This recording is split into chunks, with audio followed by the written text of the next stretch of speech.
Yeah, thank you, Mr. Chairman. Secretary, I've been critical that more weapons didn't go in before the invasion.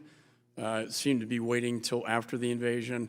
I will say I was at the Polish-Ukraine border last week, and I was actually very pleased to see a lot of 18-wheelers going in, and we know what they were carrying. But Zelensky said if we had access to all the weapons we need, which our partners have and which are comparable to the weapons used by the Russian Federation, we would have already ended this war.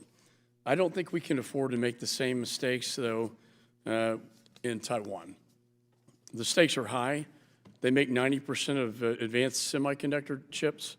If the CCP controlled, they take Taiwan, they could weaponize the semiconductor supply chain and decimate the United States economy. A CCP-controlled Taiwan would give China a physical base in the first island chain that would cut the U.S. off from our allies and put us at a strategic disadvantage to future aggression, and I already talked about the Solomon Islands and that security agreement. My question, very quickly, the chairman and I do sign off on foreign military weapons sales.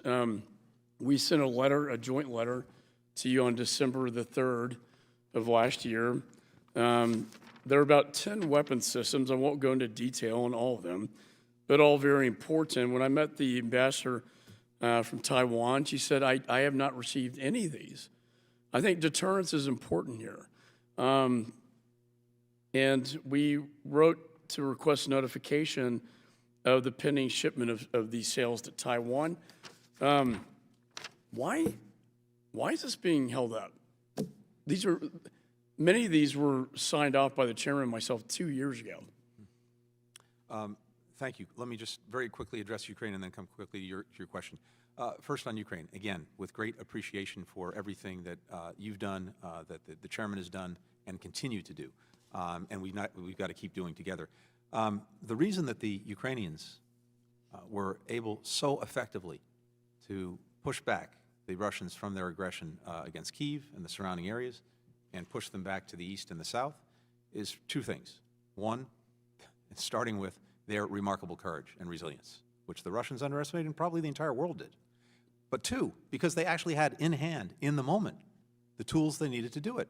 And the reason that they had those tools in hand is because, among other things, President Biden engaged in a drawdown way back in Labor Day of last year, another one Christmas time.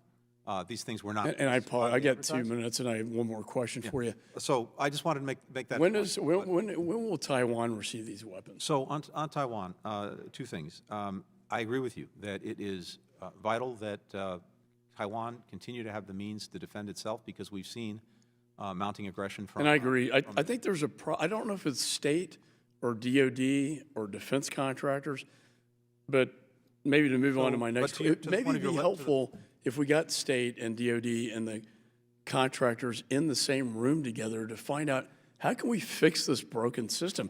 And as you know, these are our Patriot battery systems, right? We can't even give those to the Eastern Flank NATO countries. We got a serious backlog in weapon systems, and I'd like to work with you to fix that. My last question, Financial Times broke a story yesterday that the CCP's national champion for memory chips, a company called YMTC, is breaking the U.S. foreign direct product rule and providing critical technology to Huawei. Do you agree that any company that violates U.S. law to provide critical technology to a sanctioned CCP-controlled country poses a threat to our national security? And if so, would you commit today to getting YMTC, which is a real threat, sir, as you know, putting that on the entities list? First, just quickly on Taiwan, I welcome working with you and other members on this to make sure that we can streamline the timelines to make sure that they are getting what they need to defend themselves.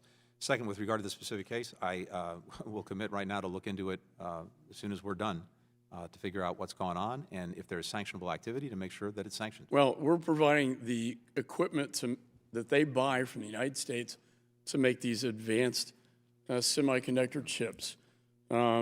And I think we need to work on this entities list. I think Department of Commerce and DOD, we've got to harmonize this. And we also need to look at outbound investment screening with all the technology and capital flows going into China, which they use and were the backbone that were made in America, but then it also made their hypersonic weapon. And I sent a letter to Secretary Raimondo about this, as well. And I would hope you especially take a look at this particular company. And thank you, sir.